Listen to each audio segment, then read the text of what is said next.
తెలుగు రాష్ట్రాల్లో పాఠశాలలు పునఃప్రారంభమయ్యాయి. గ్రేటర్ హైదరాబాద్ వ్యాప్తంగా స్కూల్ బస్సుల్లో రవాణా శాఖ తనిఖీలు చేపట్టింది. హైదరాబాద్, మేడ్చల్, మల్కజ్గిరి, రంగారెడ్డి జిల్లాల్లో రవాణా శాఖ అధికారులు ముమ్మర తనిఖీలు చేపట్టారు. ఖైరతాబాద్, సికింద్రాబాద్ ప్రాంతాల్లో అధికారుల తనిఖీ కొనసాగుతోంది. 60 ఏళ్లు పైబడిన డ్రైవర్స్ పై అధికారులు ఆగ్రహం వ్యక్తం చేశారు. ఆర్సీ పర్మిట్, డ్రైవర్ లైసెన్స్, బస్సుల ఫిట్నెస్, ఇన్సూరెన్స్ పత్రాలను అధికారులు చెక్ చేస్తున్నారు.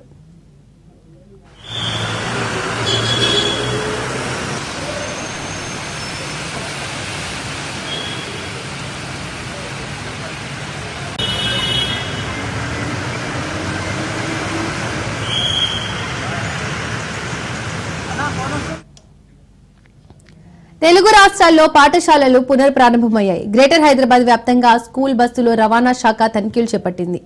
హైదరాబాద్, మేడ్చల్, మల్కజ్గిరి, రంగారెడ్డి జిల్లాలో రవాణా శాఖ అధికారులు ముమ్మర తనిఖీలు చేస్తున్నారు. ఖైరతాబాద్, సికింద్రాబాద్ ప్రాంతాల్లో అధికారుల తనిఖీ కొనసాగుతోంది. 60 ఏళ్లు పైబడిన డ్రైవర్స్ పై అధికారులు ఆగ్రహం వ్యక్తం చేశారు. ఆర్సీ పర్మిట్, డ్రైవింగ్ లైసెన్స్, బస్సుల ఫిట్నెస్, ఇన్సూరెన్స్ పత్రాలను అధికారులు చెక్ చేస్తున్నారు. ఇక ఈ అంశానికి సంబంధించి పూర్తి అప్డేట్స్ మా ప్రతినిధి పవన్ అందిస్తారు. పవన్, మొత్తానికి స్కూల్స్ రీఓపెన్ కావడంతో రవాణా శాఖ సంబంధించిన అధికారులు కూడా బస్సుల పైన పూర్తిగా తనిఖీలు చేస్తున్నారు. ఎందుకంటే కొంత బస్సులు ఫిట్నెస్ లేకున్నా కూడా బస్సులను కూడా పూర్తిగా దీనికి సంబంధించి స్కూల్ కి పంపించడంతో కూడా రవాణా అధికారులకు సంబంధించి పూర్తిగా ఆగ్రహం వ్యక్తం చేస్తున్నారు.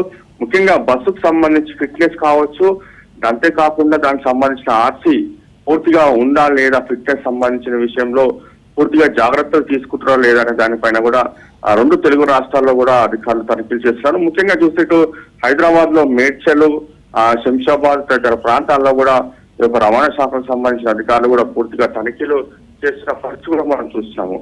అంతేకాకుండా ఈ యొక్క తనిఖీలు కూడా ఎప్పటికీ కొనసాగుతూనే ఉంటాయని చెప్పి కూడా మరోవైపు దీనికి సంబంధించిన అధికారులు కూడా చెప్తున్నారు. అయితే కొంత 60 సంవత్సరాలు పైబడిన డ్రైవర్లను పెట్టుకోవద్దని చెప్పి కూడా రవాణా శాఖకు సంబంధించిన అధికారులు కూడా సూచన కూడా జారీ చేస్తున్న పరిస్థితి కూడా చూస్తున్నాము. మొత్తానికి ఓవరాల్ గా చూస్తే మాత్రము ఈ యొక్క సంవత్సరం పొడవునా ఇలాంటి రైడ్స్ కొనసాగుతూనే ఉంటాయి. ఇక్కడ ఫిట్నెస్ లేని బస్సులు కనిపిస్తే మాత్రము వారిపైన చర్యలు తీసుకుంటామని చెప్పి కూడా రవాణా శాఖకు సంబంధించిన అధికారులు అంటున్నారు. Thank you Pawan.